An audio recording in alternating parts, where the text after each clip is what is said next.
우리가 신앙생활을 하면서 반드시 기억해야 될 일은 우리 안에 지금 거룩한 성령이 부어져 있다는 사실입니다. 우리가 막연하게 신앙생활을 하면서 내 감정, 내 생각으로 신앙생활을 하는 게 아니에요. 내 감정, 내 생각은 이건 옛자라고 얘기를 하거든요. 옛사람. 우리가 신앙생활을 하는 것은 이 옛자로 하는 것이 아니라 우리에게 부어져 있는 새로운 영, 거룩한 성령을 붙잡고 나아가는 것이 신앙생활이라는 것입니다.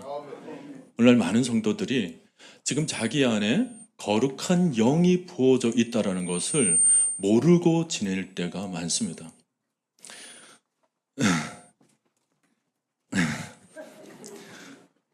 사도행전 19장을 보면 이런 내용이 나옵니다.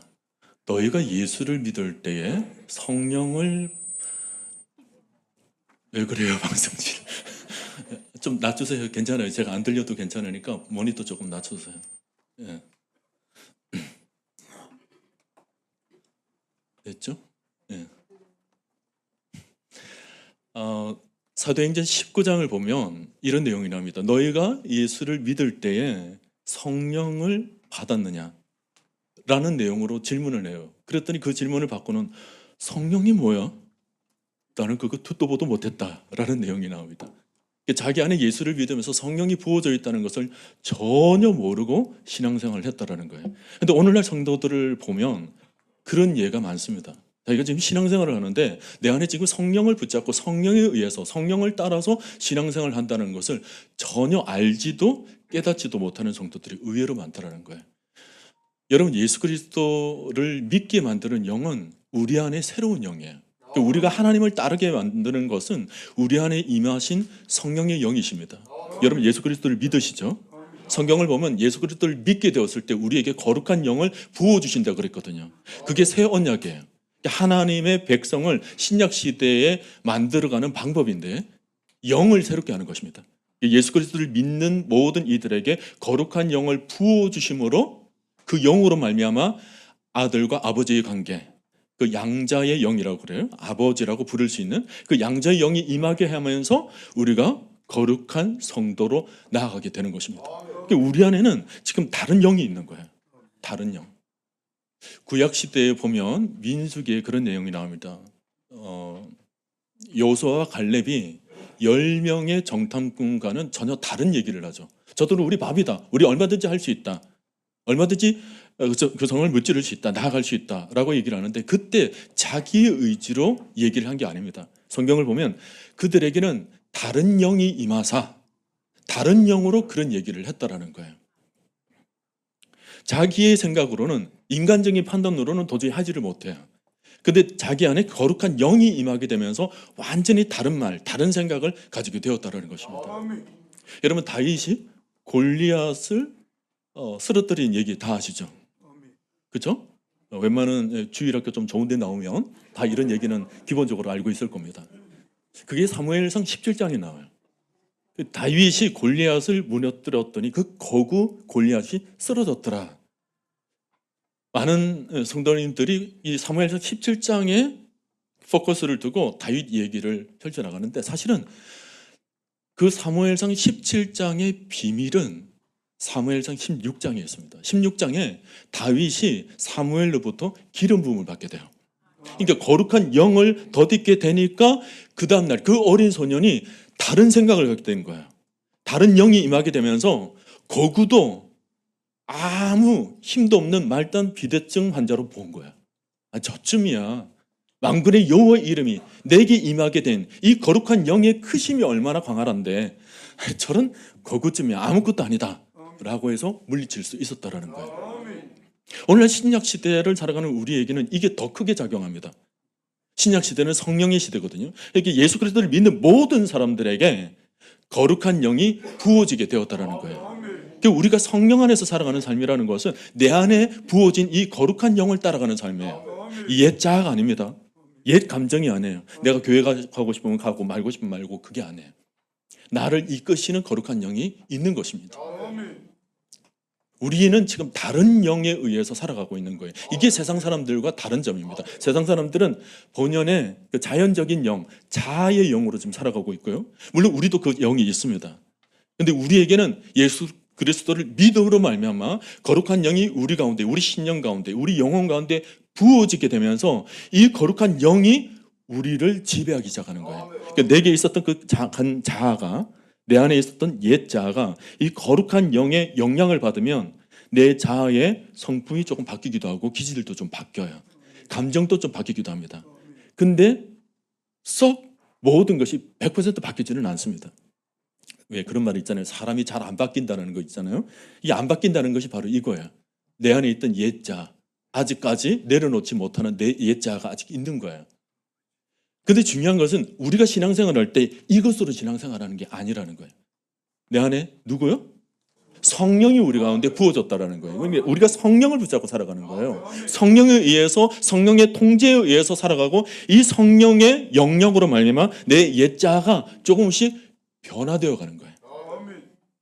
내가 신앙생활을 하면서 은연중에 나타날 수 있는 거룩한 모습은 내 옛 자아에서 나오는 것이 아니라 내게 임한 거룩한 성령에 의해서 신의 성품, 신의 열매들이 내 삶 가운데 나타나는 거예요.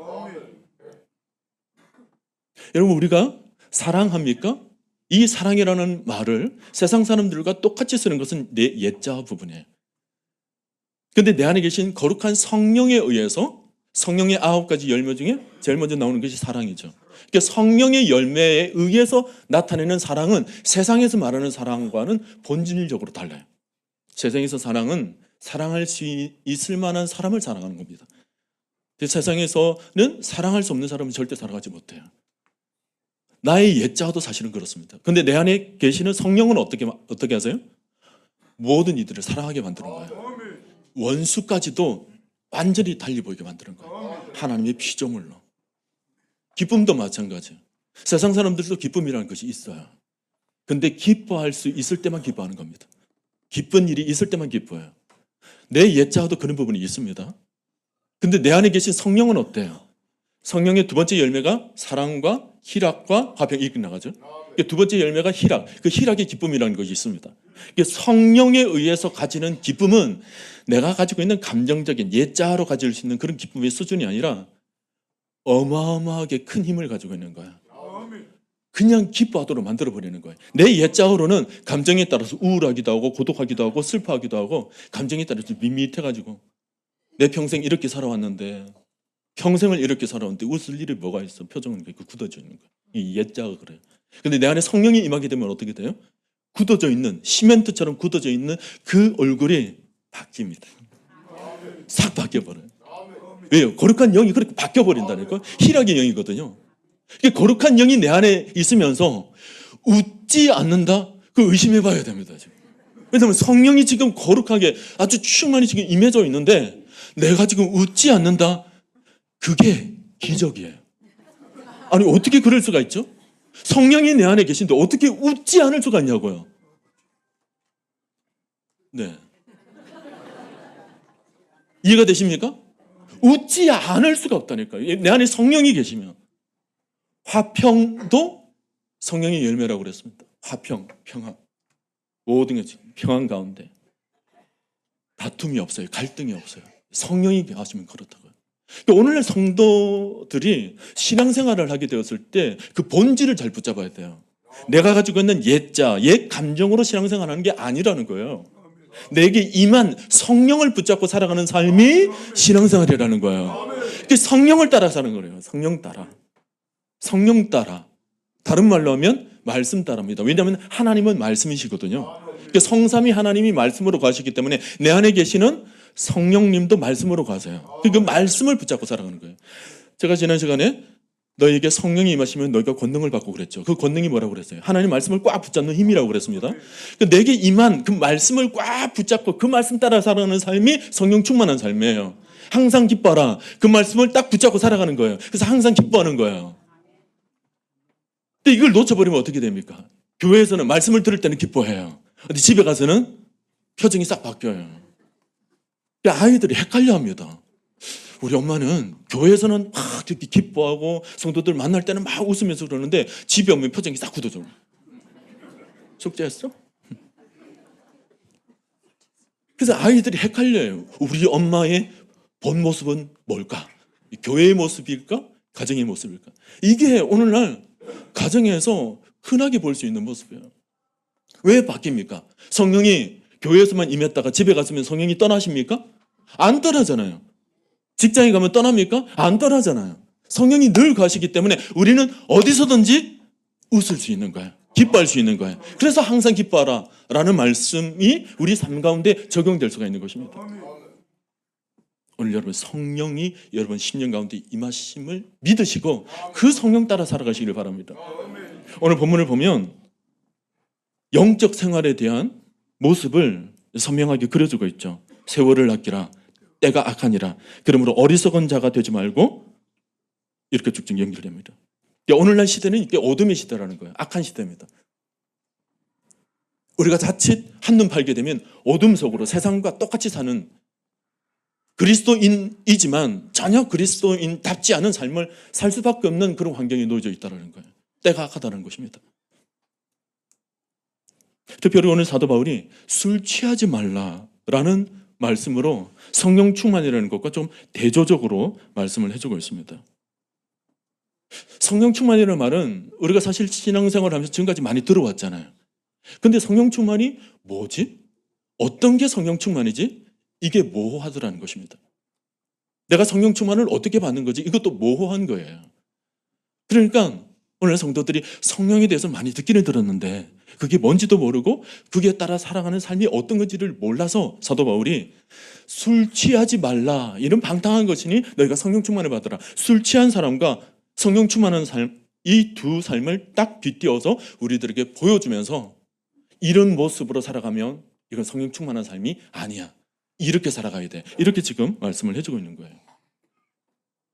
제가 오늘 술 취한 모습과 성령 충만의 삶, 이 두 양자를 비교하면서 제가 세 가지 제가 말씀을 드리려고 해요.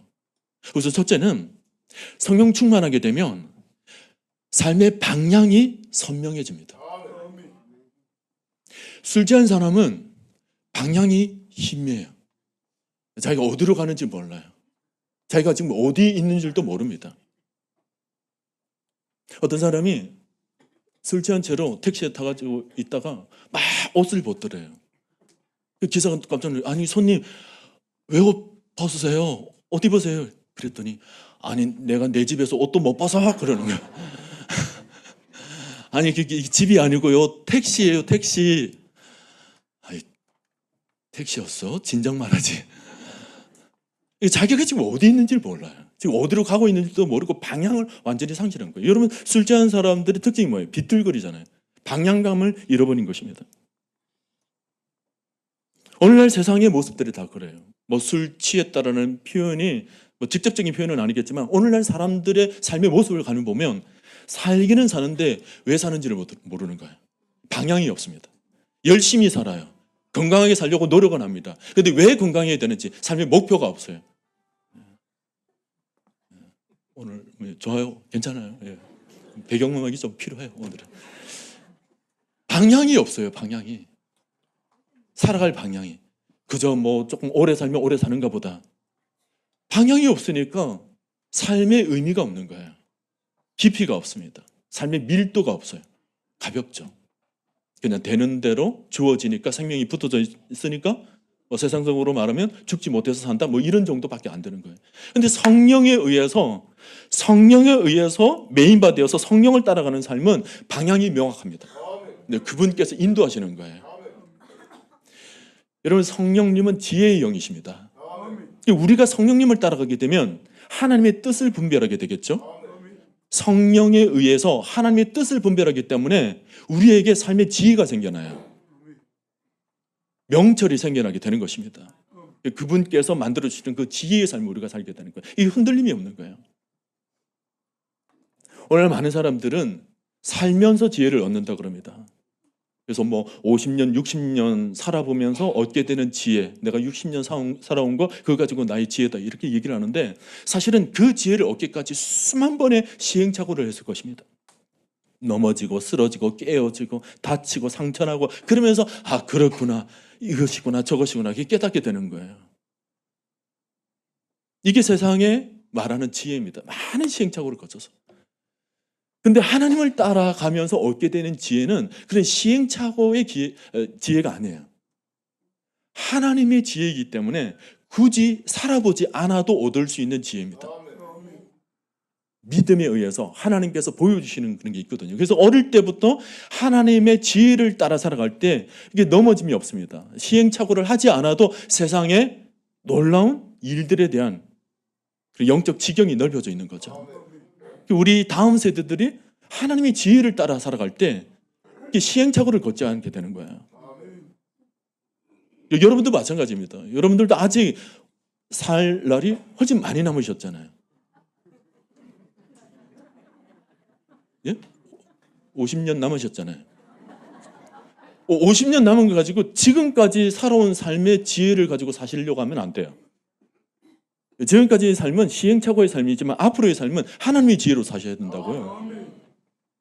지금 100세 때 얻을 수 있는 지혜를 지금 80세 때 얻어버리면 뭐예요? 20년 앞질러서 지혜를 얻게 되는 거잖아요. 그렇죠? 그처럼 우리가 하나님을 따라가게 되면 그런 지혜를 얻으면서 살아가게 되는 거예요. 그러니 삶이 명확해지죠. 방황하지 않습니다. 흔들리지를 않습니다. 누수가 없어요. 소진되는 것이 없습니다. 술 취하지 말라. 이는 방탕한 것이니, 이 방탕이 뭐냐면 소진입니다. 탈진이에요. 자꾸만 깎여서 나가는 거예요. 뭐 얻는 것 같은데 자꾸만 바닥을 걷는 것입니다. 돈을 버는 것 같은데도 자꾸만 빠져나가는 거예요. 힘을 얻는 것 같은데 자꾸만 힘이 소진되는 겁니다. 밥을 먹는 것 같은데도 이상하게 먹고 나도 힘이 없어요. 소진되는 거예요. 방탕의 삶이라는 것은 이 세상의 모든 삶의 모습들을 의미하는 거예요. 그러나 성령에 의해서 얻게 되는 삶, 지혜로운 삶인데 이것은 채워지는 삶입니다. 육체가 비록 연약해진다 할지라도 성령에 의해서 새로운 힘을 공급받게 되는 거예요. 하나님께서 주시는 힘이죠. 소진되지를 않습니다. 오히려 더 채워지는 거예요. 여러분, 성령님은 채워주시는 영이십니다. 그분께서 풍성하시니까, 그분께서 흘러 넘치는 은혜를 가지고 계시기 때문에 소진되지를 않습니다. 계속 부어주세요. 그래서 성령 안에서 하나님을 갈망하는 자는 날마다 독수리 힘을 얻는다 그랬거든요.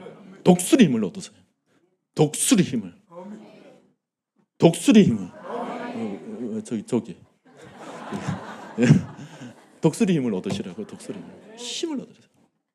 청년의 독수리. 청년. 아멘이죠? 우리 1에서 5 남전도에 오늘부터 청년이 되시길 바랍니다. 청년을. 왜냐? 성령 하나님께서 우리에게 새 힘을 공부해 주시기 때문에 소진되지를 않아요. 술 취한 자들은 자꾸 소진돼요. 마신 것 같은데도 그냥 죄송합니다. 이상한 걸 여러분 상상하셨죠? 소진되는 거예요. 성령 충만한 삶은 우리로 하여금 성령의 지각에 뛰어나도록 하십니다. 그래서 하나님의 뜻이 무엇인지를 분별하도록 만들어요. 하나님 말씀을 읽을 때도 하나님 뜻을 분별하도록 만듭니다. 그러니까 삶의 방향이 있잖아요. 오늘 여러분 삶의 목적과 삶의 방향을 잃어버리지 않게 되시길 바랍니다. 사람들의 삶이 헷갈리는 이유가 바로 그거예요. 방향이 선명하면 힘이 있습니다. 파워가 생겨요. 나의 가야 할 길이 딱 명확하면 힘있게 그 길을 날아가게 되는 거죠. 오늘날 사람들이 왜 힘이 없습니까? 자신이 걸어가는 길에 대한 확신이 없기 때문에 그래요. 명확한 확신이 없어서 내가 살아가는 길이 이 길이 맞나? 내가 이렇게 살아가는 길이 이게 맞나? 확신이 없으니까 하루를 살아도 밋밋하게 살아가는 거예요. 여러분, 활 쏘는 그 궁수가 활을 쏠 때 그 관역을 딱 집중적으로 본다고 그럽니다. 딱 집중적으로 보면 자그마한 그 관역의 그 초점이 점점 커져 보인대요. 집중해서 딱 보면 커져 보입니다. 제일 크게 보였을 때 딱 손을 놓으면 정확하게 관역 중심에 딱 꽂힌답니다. 근데 중심을 안 보고 자꾸만 엉뚱한 것을 보게 되면 그 중심이 자꾸만 더 작게 보인대. 콩알처럼 좁쌀처럼 더 작게 보인대. 그럴 때는 두려움이 생긴대요. 두려움이 생겨서 하다가 놓으면 그냥 2점, 3점밖에 안 나오는. 우리 삶도 집중해서 딱 바라보면 모든 것이 선명하니까, 모든 것이 명확하니까 크게 보이는 거예요. 삶의 목적, 삶의 방향이 크게 보입니다. 그런데 엉뚱한 것을 바라보게 되면 술 취한 처럼 이거 바라봤다가 저것 바라봤다가 지나가는 사람 시비 걸었다가 뭐 이런 식으로 살다 보면 뭐예요? 모든 것이 좁게 보이는 거예요. 작게 보이는 거예요. 그러니까 두려움이 생기는 거예요, 삶이. 오늘 여러분도 삶의 방향을 선명하게 가지게 되시길 바랍니다. 내가 왜 사는지, 내가 왜 돈 버는지, 내가 왜 건강해야 되는지, 내가 왜 오래 살아야 되는지. 선명하게 방향을 잡은 사람은 뚜렷하게 그 목표점을 향해서 힘있게 달려갈 수가 있는 것입니다. 월요병이 왜 생겨요? 가야 할 길이 밋밋하니까 월요병이 생기는 겁니다. 오늘 또 시작되었구나. 힘들다. 이 월요병이잖아요. 근데 가야 할 길이 명확한 사람은 월요일도 뭐예요? 나의 달려갈 길을 또 달려가니까 힘이 있는 거예요. 소망이 있는 거예요. 쟁취할 그 능력이 샘솟는 거죠. 그 힘으로 날마다 살아가는 삶이 그리스도인의 삶이에요. 매일같이.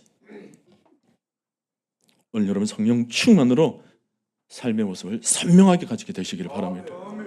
삶 속에서 소진되는 그 엉뚱한 것을 딱 끊어버리고 아주 심플 라이프로 하나님을 향해서 전진하시는 여러분 모두가 될 수 있기를 축원합니다. 그다음 둘째로 성령 충만하게 되면 자기 신분에 걸맞는 삶을 살아가게 됩니다.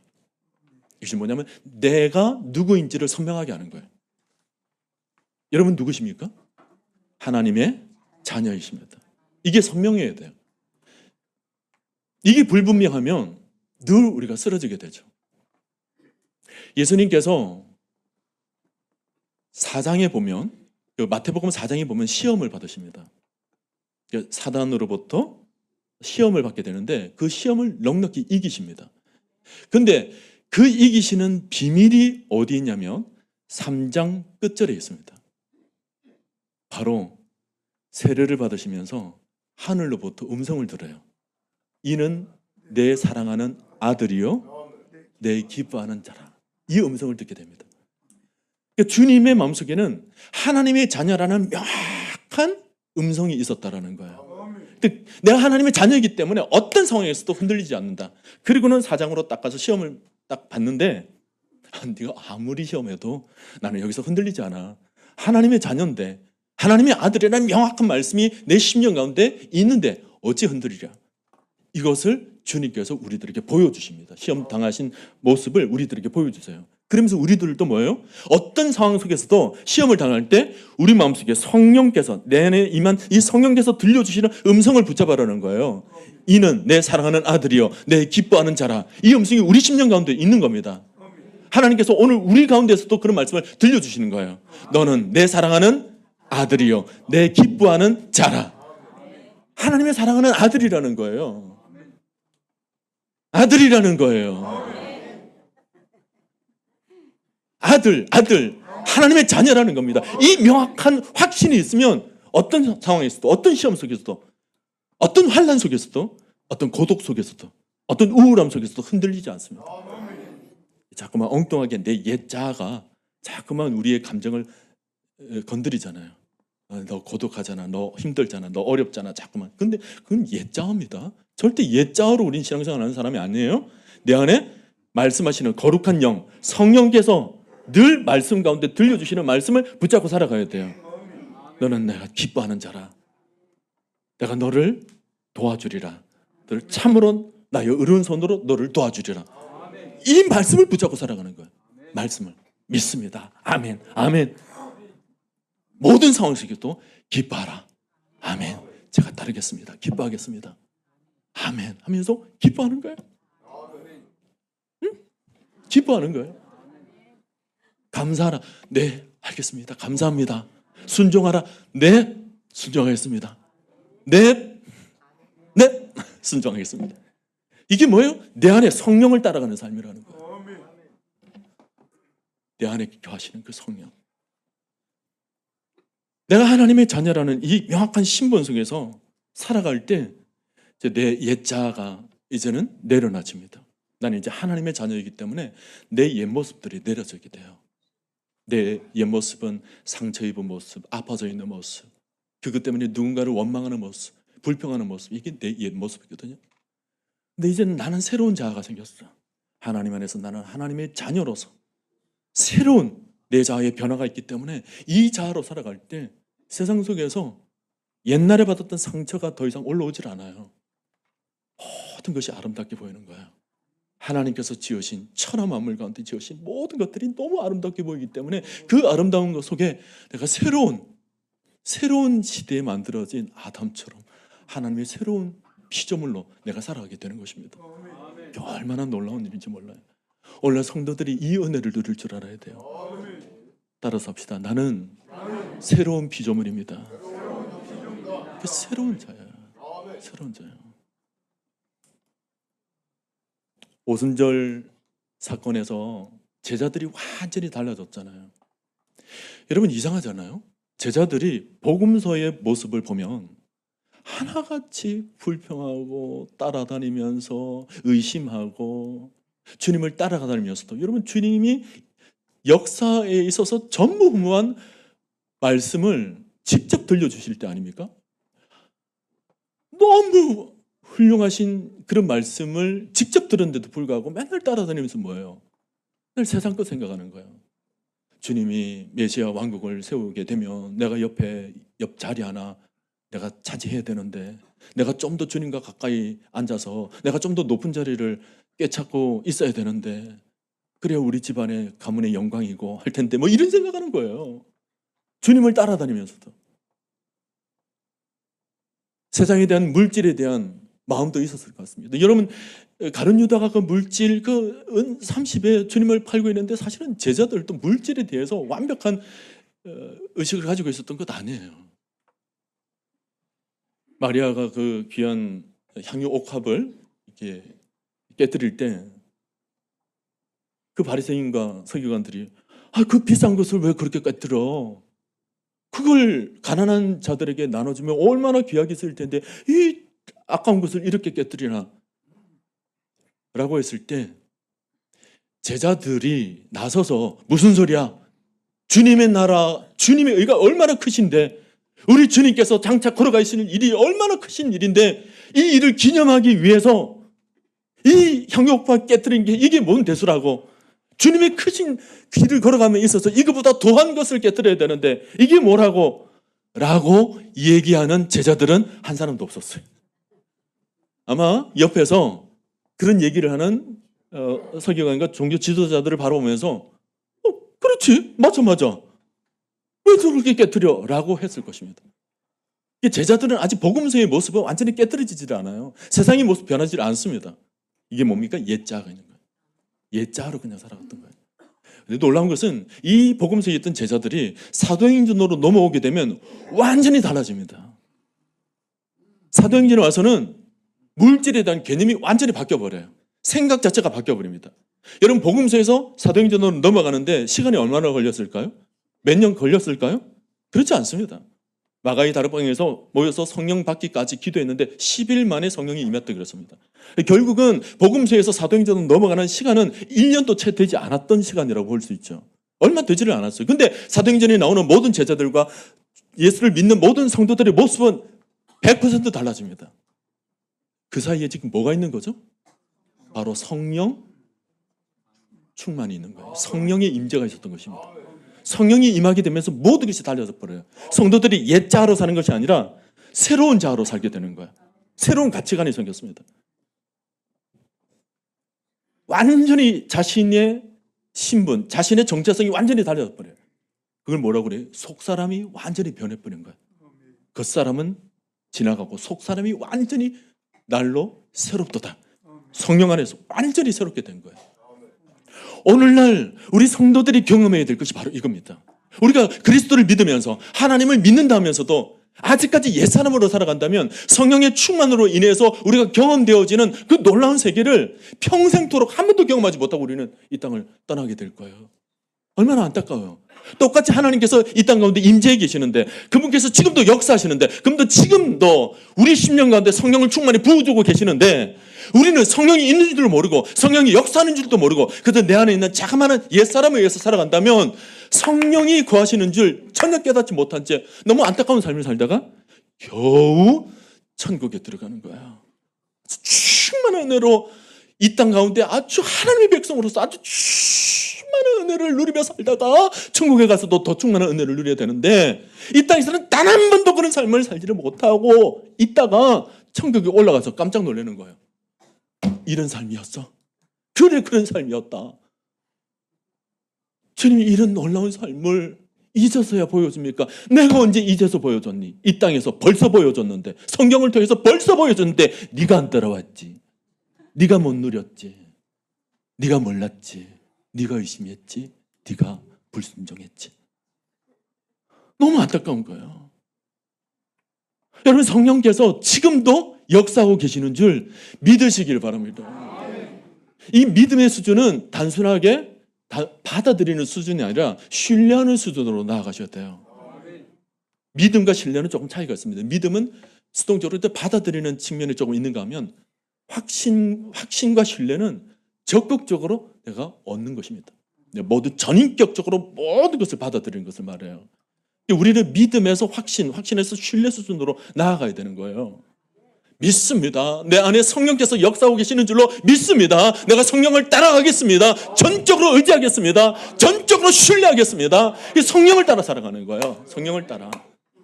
우리가 부르는 찬송이 있잖아요. 내가 매일 기쁘게 술래 얘기를 행함은 나를 안보함이요. 주의 축복을 받는 참된 비결은 주의 영이 함께함이라. 성령이 계시네. 할렐루야 함께하시네. 좁은 길을 걸으며 밤낮 기뻐하는 것 주의 영이 함께함이라. 이런 찬송을 부르면서도 가만히 있는 여러분들은 뭡니까 도대체? 이런 찬송은 그냥 부를 수가 없어요. 내가 매일 기쁘게 술래 얘기를 행함은. 그만합시다. 막 기쁨이 흘러나와야 되는 거예요. 성령 안에서. 이게 교회에서만 그렇습니까? 안 그래요. 집에서도 그냥 설거지를 하면서 내가 매일 기쁘게 설거지를 하면서도 기쁘게. 여보 밥 차려줘. 오케이 밥 차려줘. 냉장고 문 열어. 다 먹어. 차려주고 먹을 때도 숟가락을 그냥 먹는 게 아니야. 내가 매일 기쁘게 그렇게 먹으면서 왜 꺽꺽거려요? 소화가 잘 되지.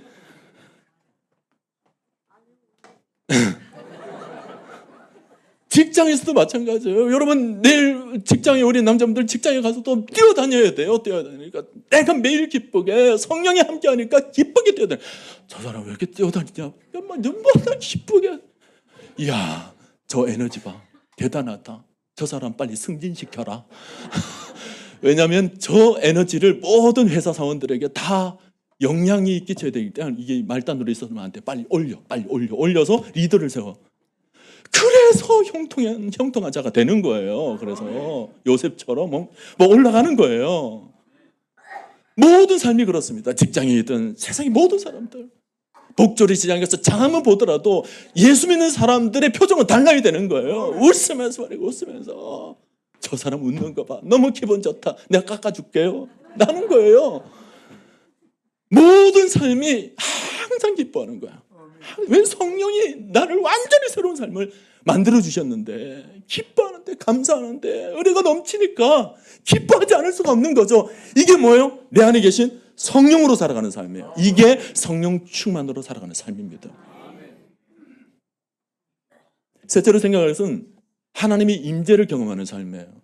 하나님의 임재, 성령 충만하게 되면 이 땅 가운데에서 하나님의 임재를 경험할 수가 있는 것입니다. 오늘 성도들이요 신앙생활을 하는데도 하나님의 임재가 뭔지를 몰라요. 하나님의 임재가 뭐지? 하나님께서 임재하셨다고 그러는데 그게 어떤 거지? 하나님이 경험하는 삶을 살지를 못하니까 하나님의 존재하심과 그분의 실존적으로 우리 삶 가운데 개입하심을 전혀 깨닫지를 못하는 거야. 그러니까 하나님 따로 나 따로야. 임재를 경험해야 되는데 임재를 경험하지 못하는 거예요. 그런데 성령의 충만을 경험하게 되면 내 속에 역사하시는 그 은혜의 영으로 말미암아 날마다 하나님과 함께하는, 하나님과 동행하는 삶을 살게 되는 것입니다.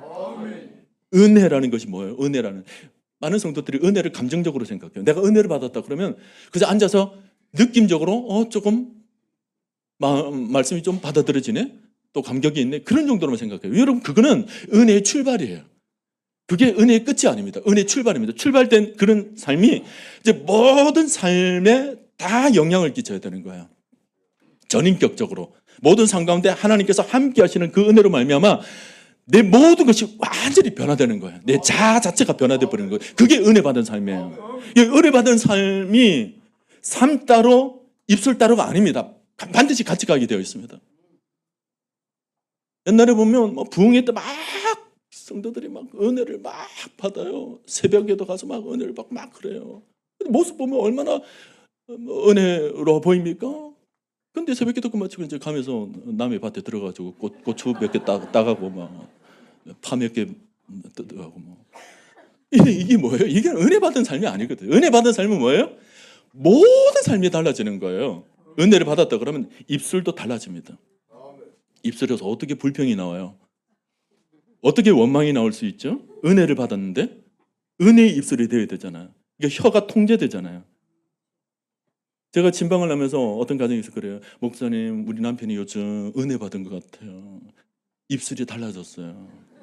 옛날에 그 거친 언어가 아닙니다. 굉장히 부드러워졌어요. 이런 얘기를 하는 가정을 제가 신방을 하면서 들어봅니다. 이게 정상적인 거예요. 모든 성도들이 입술이 달라지는 거예요. 아름다워지는 거예요. 우아해지는 거예요. 거칠지가 않습니다. 투박하지가 않아요. 부드러워요. 사람 말이라는 게. 그리고 성령의 지각에 의해서 남의 마음까지 읽어낼 수 있는 힘이 생기기 때문에 배려가 생깁니다. 그게 안 생기면 자기가 하고 싶은 말만 하고 배려가 안 생겨요. 그런데 성령의 지각이 뛰어나게 되면 내가 이 말을 통해서 상대가 어떤 생각이 들 것이라는 그런 지각이 생겨나기 때문에 배려가 있는 거예요. 배려. 이런 말은 이렇게 하고 이런 말은 안 하고 이렇게 지혜롭게 되는 거예요. 이게 뭐예요? 은혜 받은 삶이. 성령의 임재에 의해서 모든 삶이 통제되는 거예요. 삶도 완전히 바뀝니다. 이 성도들이 성령의 통제함을 받아서 온 무리 공동체가 동일하게 모든 것이 싹 바뀌어야 돼요. 싹 바뀌어야 됩니다. 찔끔찔끔 바꾸면 안 됩니다. 몇 사람만 바뀌면 안 됩니다. 몇 사람 바뀐 그 사람은 자기는 바뀌었는데 바뀐 삶으로 살려니까 옆 사람은 아직까지 똑같아요. 이게 좀 쑥스러운 거예요. 그러니까 바뀌었더라도 그냥 안 바뀐 척하면서 이렇게 사는 거예요. 그러니까 이게 변화가 없는 거예요.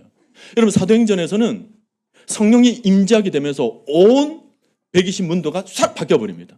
혀가 완전히 달라져 버리고 방언을 하면서 통제되었죠. 그리고 완전히 달라진 삶으로 서로가 바라보니까 이거 쑥스럽지가 않은 거예요. 이상하지를 않는 거예요. 어색하지가 않은 것입니다. 저는 정말 기도하기를 하나님 우리 교회 성도님들에게 은혜를 주실 때 똑같이 주세요. 몇 사람은 주셔가지고 이게 좀 이렇게 어색하도록 만들지 말고 똑같이 은혜를 팍 주셔가지고 그 받은 은혜 때문에 서로가 서로 전혀 어색하지 않도록 만들어 주세요. 저 권사님 왜 갑자기 달라졌어? 저 집사님 언어가 갑자기 달라졌네. 이런 말 하지 않고 똑같이 딱 변화되어서 완전히 성령에 장악해서 완전히 달라진, 완전히 새로워진 교회로 만들어 주시옵소서. 그날이 오늘이게 하옵소서. 오늘이게 하옵소서.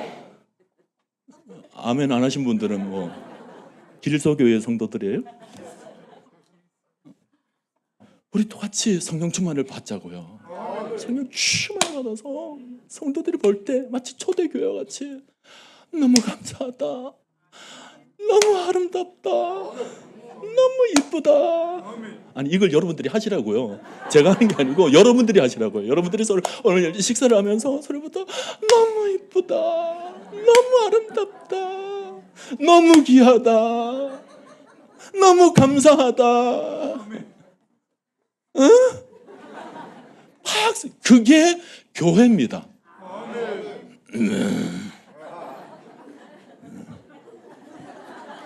뭔데 줄을 세치게 하네? 아이고, 먼저 쓰세요. 먼저 드세요. 응? 너무 감사하다. 이 성도들의 표정이 그게 기본 표정이에요. 그게 교회 성도들의 기본 표정이라고요. 요즘은 우리 성도님들이 표정이 정말 많이 바뀌었어요. 정말 제가 예배금만 지원한테 인사를 할 때 우리 성도님들 표정 보면 우리 길동교회 하나님께서 역사하신다 제가 그걸 느껴요. 성도들이 얼마나 표정이 밝은지 몰라요. 근데 저기 교회 성도들의 표정이 굳어져 있어요. 예배 끝마치고 나가면서 은혜 받으러 왔니? 은혜 왜 안 줘? 막 이러고 있는 성도들이 너무 많아요. 오늘 한국 교회 이게 달라져야 돼요. 정말 달라져야 돼요. 정말 저는 눈물로 기도를 합니다. 하나님, 이 시대도 성령이여 역사하여 주시옵소서. 이 시대에도 온 성도들이 하나님의 임재를 경험하며 살아가게 하여 주시옵소서. 달라스 윌라드가 그런 말을 했거든요. 하나님의 임재라는 것은 하늘에서 느끼는 것이 아니라 이 땅 가운데 느끼는 거라고 그랬어요. 이 하늘에서 누릴 수 있는 그 하나님만 아는 것이 아니라 이 땅 가운데서 임재하신 하나님을 경험하는 것이 우리 성도들의 삶이라는 것입니다. 우리 안에서 저항할 수 없는 힘이 우리 속에 있기 때문에 우리는 그 성령에 의해서 완전히 장악해서 완전히 새로운 피조물로 새로운 성도로서 새로운 그리스도인으로서 우리가 이 땅 가운데 살아가야 될 줄로 믿습니다. 사랑하는 성도 여러분, 우리 교회 완전히 주의 성령으로 변화받읍시다.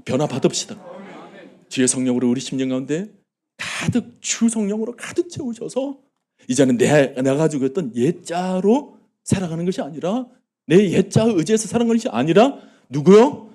내 안에 계신 성령에 의해서 성령에서 찬송을 해도 성령에서 찬송을 하고 내 옛자로는 그저 사람 표시하면서 내가 박수 칠까 말까 뭐 그러고 있잖아요. 그건 사람 바라보는 거예요.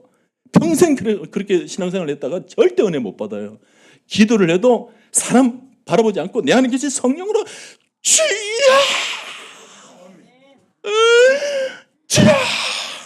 성령의 은혜를 갈망하면서 은혜를 사모하면서 할 때 성령께서 부어주시는 거거든요.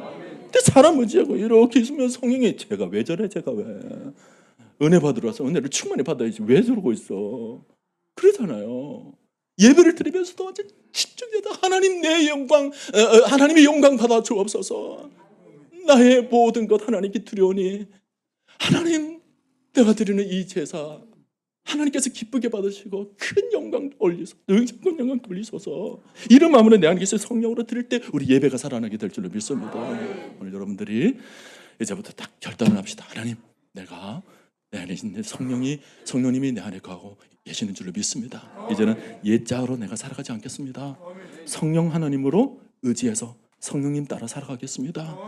나의 모든 모습을 변화시켜 주시옵소서. 나의 입술을 변화시켜 주시고 나의 생각을 변화시켜 주시고 지각에 뛰어나게 지혜롭게 하시고 명철을 다하시고 나의 모든 감정까지도 주 성령께서 장악하셔서 성령의 아름다운 열매들이 맺어지게 하여 주옵소서. 주 성령으로 따라가면서 나의 모든 삶 속에서 하나님의 임재를 경험하며 살아가게 하여 주시옵소서. 여러분들의 삶 속에서 이와 같은 놀라운 은혜가 충만히 펼쳐지게 되시기를 주님의 이름으로 간절히 축원드립니다.